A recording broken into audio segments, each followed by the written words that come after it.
The sun hovered lazily over the bustling city of Lagos, casting golden hues over the Eze family's modest but comfortable duplex in the quiet residential neighborhood of Magodo.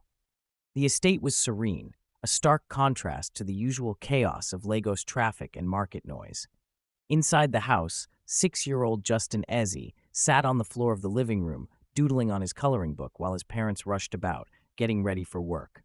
Mrs. Ifunanya Eze, a sharp, ambitious woman in her mid-30s, adjusted her corporate jacket in front of the hallway mirror. She barely glanced at her son, who had been trying to get her attention for the past 10 minutes. "Mummy, look at my drawing!" Justin called excitedly, his small hands gripping the colored paper. "Not now, baby. Mummy is late for a meeting," she responded without looking at him, stuffing her laptop into her work bag. Justin's shoulders slumped as his father, Mr. Chukwudi Ez, a bank executive, entered the room, fixing his tie. "Oh yeah, Iffy, let's go. We can't afford Lagos traffic this morning." "But Daddy, you promised to play with me today," Justin whispered, his large brown eyes pleading. Mr. Ez sighed, checking his wristwatch. "Justin, we've talked about this. Daddy and Mummy have to work so you can have nice things. Be a good boy, okay?" He patted Justin's head absent-mindedly before dashing out of the house with his wife. The heavy metal gate clanged shut as their driver pulled out of the compound. Justin watched from the window as the car disappeared down the street, alone again. The hours dragged by as Justin played with his toy cars, his laughter echoing through the empty house. The household staff, a cook and a cleaner, came and went, too busy with their duties to offer him company. He longed for someone to play with, someone to talk to. By evening, his parents returned home, exhausted. Mrs. Ez barely glanced up from her laptop, and Mr. Ez went straight to his study to finish some office work. "Daddy, will you read me a story tonight?" Justin asked, hopefully. "Not today, son. Maybe tomorrow," his father said, his eyes glued to his phone. Tomorrow never came. One Saturday morning, after yet another week of late nights and rushed mornings, Mrs. Ez sighed deeply. "Chucks, we need a nanny. We can't keep leaving Justin like this." "I agree," Mr. Ez responded. "Let's just hire someone quickly. I don't have time for long interviews." And that was how Miss Ruth entered their lives. She was a middle-aged woman, seemingly warm and kind, with years of experience caring for children. At least that's what she claimed. The Ezes barely asked any questions before hiring her. "Justin, meet your new nanny. She will take care of you while we're at work," Mrs. Eze announced. Justin looked at Miss Ruth, feeling a strange unease in his tiny chest. There was something about her eyes, something dark and unsettling. "Say hello, Justin," his mother urged. Justin swallowed and whispered, "Hello." Miss Ruth smiled, but it never reached her eyes. "We are going to be great friends, Justin." Something inside him twisted in fear. At first, Miss Ruth seemed like a normal nanny. She made Justin's meals, ensured he did his homework, and tucked him in at night. But soon, things began to change. One afternoon, Justin spilled his juice on the floor. Ms. Ruth's face darkened, and before he could react, she gripped his arm tightly. "You clumsy boy," she hissed. "I'm sorry," he whimpered, his small wrist throbbing under her grip. She released him and smiled again. "It's okay, but next time, be careful." Justin nodded, confused by the sudden change in her mood. That night, as he lay in bed, he felt a strange sense of dread. Something was wrong. He just didn't know how bad it would get. Lagos nights were never truly silent. The distant hum of generators, the occasional honk of a passing car, and the faint echoes of street vendors calling out their wares filled the air.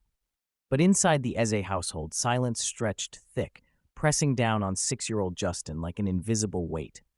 That night, after dinner, Ms. Ruth tucked Justin into bed. "Good night, my dear," she whispered, brushing a hand through his hair. Justin felt uncomfortable. There was something too lingering about her touch. He wanted to tell her to stop, but fear clamped his lips shut. Hours later, he woke up to the sound of the bedroom door creaking open. Heavy footsteps approached his bed. His heart pounded.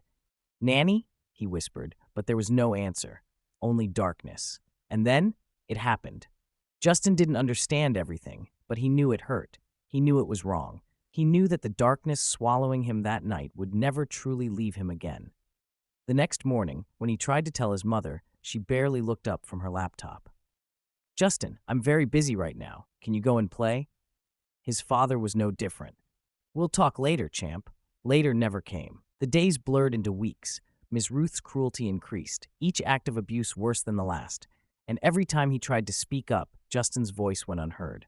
One evening, he built the courage to whisper, "Mummy, I don't like Miss Ruth." Mrs. Ez, still glued to her laptop, barely registered his words. "Why? She takes good care of you." Justin hesitated, then shook his head. "No, she." Before he could continue, her phone rang. "Hello? Yes, sir. I'll send the report now."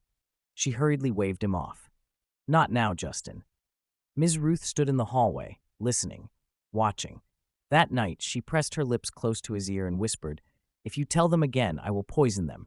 Do you want your parents to die?" Justin froze. He had already lost their attention. He couldn't risk losing them entirely, so he said nothing. Lagos life moved fast, and for Mrs. Eze, it moved even faster. She was in the running for a major promotion at her firm, and she poured every ounce of energy into securing it. She failed to notice the signs. Justin, once a lively child, was now quiet, withdrawn. He flinched at sudden movements, stopped eating as much, and spent hours staring at the walls. One Saturday morning, her mother, Grandma Nkechi, visited. The elderly woman immediately sensed something was wrong. "Why does my grandson look so lost?" she asked. "He's fine, Mama. He's just growing up." "But Ifunanya, look at him.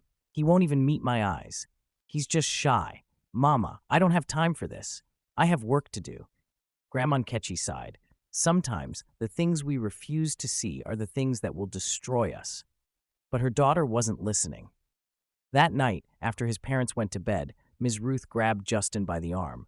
"I saw you talking to your grandmother. If you ever open your mouth again, I will make you regret it." "I wasn't going to tell her," he stammered. Miss Ruth's grip tightened. "Good boy." Justin lay awake all night, staring at the ceiling, wondering if anyone would ever save him. Justin's body began to give up. He was constantly sick, fever, stomach pain, headaches. The doctor was called, but Ms. Ruth cleverly explained, "Children fall sick all the time. It's just the weather." The doctor nodded and prescribed some medicine. His parents accepted it. The truth remained hidden. One night, Justin gathered all his courage. He tiptoed to his mother's room, clutching his teddy bear. "Mummy," he whispered. She groaned, half asleep. "Justin, what is it?" Tears welled in his eyes. I'm scared." "Go back to bed, darling," he swallowed. "But Mummy, Ifunanya." Mr. Eze grumbled, turning over in bed. "Talk to him in the morning." Justin turned around and walked back to his dark room. There would be no morning. Justin couldn't take it anymore. One afternoon, when Ms. Ruth wasn't looking, he grabbed his small school bag, stuffed his teddy bear inside, and quietly slipped out of the house. He walked aimlessly through the estate, heart pounding. He didn't know where he was going. He just wanted to be anywhere but there. But he didn't get far. A security guard found him wandering and returned him home. Miss Ruth's face was cold when she saw him. "Oh, Justin," she whispered, smiling. "You just made a big mistake." That night, the punishments were worse than ever. Grandma Nkechi returned for another visit, and this time she wasn't leaving without answers. "Justin, come here, my boy," she called, stretching out her arms. He hesitated, his own grandmother, and yet he was too scared to go to her. Her heart sank. She turned to her daughter. "Ifunanya, are you truly blind?" "Mama, please, you're overthinking." Grandma Nkechi knew something was wrong, but without proof there was nothing she could do, not yet. During a school medical checkup, the nurse noticed faint bruises on Justin's arms and legs. "Justin, what happened here?" she asked gently. He swallowed. "I fell." "Are you sure?" He nodded quickly. But the nurse wasn't convinced. She made a note to report it. One of the neighbors, Auntie Kemi, had also been watching.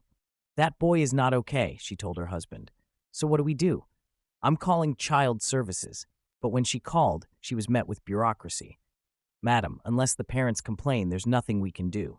So she waited, praying she wasn't too late. Ms. Ruth tightened her grip. "You belong to me, Justin. No one will believe you. No one cares." She was right. His own parents hadn't believed him, so why would anyone else? Miss Aisha tried again. During class, she kept Justin back. "I'm here for you, okay?" For the first time in a long time, Justin felt a flicker of hope. Maybe, just maybe, someone cared. That evening, for the first time, Mrs. Eze actually looked at her son. He looked different, pale, weak. A cold shiver ran down her spine. Something was wrong. But before she could ask, her phone rang. Work called, and she answered. Justin overheard Ms. Ruth on the phone. Yes, I'll be leaving soon. His heart pounded. Was she planning to disappear? Would she get away with everything? Justin felt himself slipping away. He barely spoke, barely ate, barely existed. Would anyone ever notice? That night, Justin sat on his bed, staring at his notebook. If I disappear, maybe Mummy and Daddy will finally see me. He took his teddy bear and held it tight. For the first time, he wondered what it would be like to never wake up again. The next day, Miss Aisha found a page from Justin's journal. Her blood ran cold. She read the words again. If I disappear, maybe Mummy and Daddy will finally see me. She didn't wait. She picked up the phone and made a call that would change everything. Miss Aisha sat in the principal's office, gripping the paper tightly. Sir, this is serious. This child is in danger. Principal Bakari sighed, rubbing his forehead. We need proof before we can accuse anyone. Nigerian parents don't take kindly to interference. Miss Aisha slammed the paper on his desk. This is proof. He's crying out for help, and if we don't do something, it might be too late. The principal hesitated. All right, call his parents, demand a meeting. But the Izes had missed meetings before. Would they show up this time? The school sent another letter, this time marked urgent. When Mrs. Eze read it, she frowned. Justin's school wants to see us, again. Mr. Eze sighed. It's probably nothing. We're busy, Effie. Can't you call them instead? His wife hesitated. A strange feeling crept up her spine. No, we should go. For the first time, work would have to wait. The meeting was tense. Miss Aisha and the school counselor laid out their concerns. Justin's changes in behavior, his withdrawal, his weight loss. We suspect he's suffering from abuse, Miss Aisha said carefully. Mrs. Eze scoffed. That's ridiculous. We hired a nanny to take care of him. Have you actually supervised her? Silence. Mr. Eze cleared his throat. Justin is just sensitive. He'll be fine. The teachers exchanged glances. The parents still weren't listening. That evening, when Justin got home, Ms. Ruth was waiting. Her eyes were cold. You tried to tell, didn't you? Justin shook his head quickly. She leaned in close. If they suspect anything, I will make sure you suffer for it. Tears welled in his eyes. Would this nightmare ever end? At school the next day, Justin collapsed. His small body crumpled to the ground, unconscious. Chaos erupted. An ambulance was called. And just like that, the Izes world came crashing down. When the doctors examined Justin, their faces grew grave. Bruises, internal injuries, malnutrition. This was no ordinary illness. The doctors confronted Mr. and Mrs. Eze. Has this child been abused? For the first time, reality hit them like a tidal wave, and it was already too late. Sitting in the hospital, Eze finally allowed herself to see. Her son was broken, and they had let it happen. Tears spilled down her cheeks. What have we done? Her husband gripped her hand, his own eyes brimming with guilt. We failed him. But was there still time to fix it? The hospital called Child Protective Services. Social workers arrived, questions were asked, and for the first time, Miss Ruth's perfect mask began to slip. A counselor sat beside Justin, gently, patiently. Justin, you're safe now. Tell us what happened. And then, in a trembling voice, Justin finally spoke. Nanny hurt me. It was the first time he had been truly heard. Ms. Ruth was arrested at the Eze residence. The neighbors watched in shock as police officers led her away. How could this happen? People whispered. But the truth was clear. No one had been watching, not even his parents. In the hospital room, Mrs. Eze knelt beside Justin's bed, sobbing. My baby, my sweet baby, I'm so sorry. But words meant nothing now. Only actions could fix what had been broken. News of the abuse spread quickly. Other parents whispered. How could they not notice? They were always so busy. The Izes felt the weight of their failure, but their biggest punishment was knowing they had nearly lost their son. Justin started therapy. The road ahead was long. There were nightmares, tears, but for the first time, he wasn't alone. His parents were finally there. One night, Mrs. Eze found Justin's hidden journal. She read every painful word. By the end, she was on the floor, sobbing. She had been so blind. Never again. Mr. Eze quit his demanding job. I almost lost my son because I was chasing money. Nothing mattered more than Justin now. Nothing ever would. Sitting on the hospital bed, Justin looked at his parents. I tried to tell you, he whispered. Mrs. Eze sobbed. I know, my love, and I will spend the rest of my life making it up to you. When Justin was finally discharged, home felt different. The house was quiet, empty. Miss Ruth was gone, but the scars she left remained.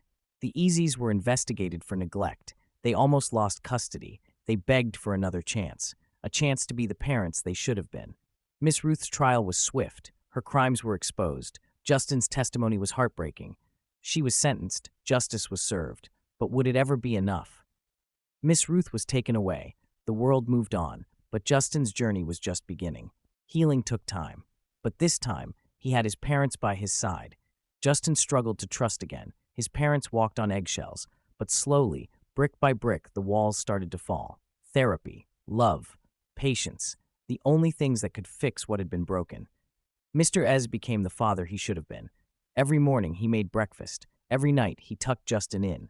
Nothing would take priority over his son again. Mrs. Ez cut down her work hours. She spent time with Justin. She listened now. She saw him. Justin smiled for the first time in months. A small smile, but real. And that was enough. The Izes started a foundation to raise awareness about child abuse. No other child would suffer the way Justin had, not if they could help it. He was still scared sometimes, but he was also brave. He was a survivor. The past would always be there, but the future was waiting. Justin's story inspired others, and his voice, once silenced, became a beacon of hope. As his parents tucked him into bed one night, he whispered, "I love you, Mummy. I love you, Daddy." And this time, they heard him, loud and clear.